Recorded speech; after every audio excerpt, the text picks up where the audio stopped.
Well, Carolien van Ham is a lecturer in politics at the University of New South Wales, and she joins us now live from Sydney. Thanks so much for joining us. According to earlier polls, if we can trust them, the far right had risen. Tell us what changed over the last decade in the Netherlands to push people toward the political extreme for this election. Well, there's a couple of reasons that would explain the rise of the extreme right. Most of the extreme right supporters tend to be of socioeconomic lower classes, relatively disadvantaged people, older white voters that are either unemployed or live on a very or rather low income. And I think increasingly the feeling among those people was that they were not as well represented anymore as they used to be by the Labour Party and by the left-wing parties. And so they started looking for an alternative. And it's particularly among this group that the anti-immigration story has found popularity. It's interesting, though, our correspondent Simon mentioned earlier that one key difference between this election and the Brexit vote that he covered is the frustration with unemployment and feeling left behind isn't quite the same, that economically the Dutch actually have fewer complaints.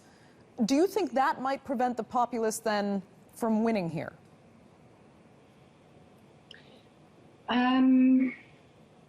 No, I think that won't be the key reason. I think the key reason will be that the Netherlands has a multi-party system, contrary to the UK. So we've always had a system wherein more than 10 parties generally are represented in the parliament. We have coalition government.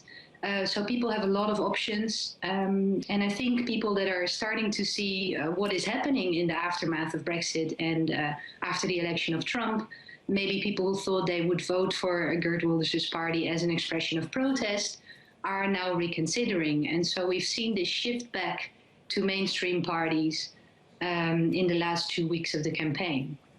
Okay, now some parties have ruled out a coalition with Geert Wilders if he does win.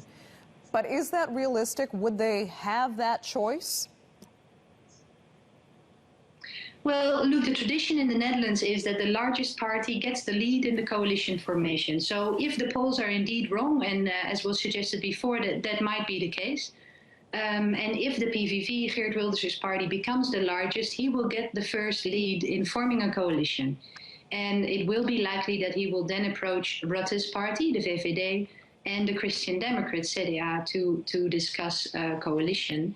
It remains to be seen if that will be enough, if a fourth party will need to be included in order to get a majority into the parliament.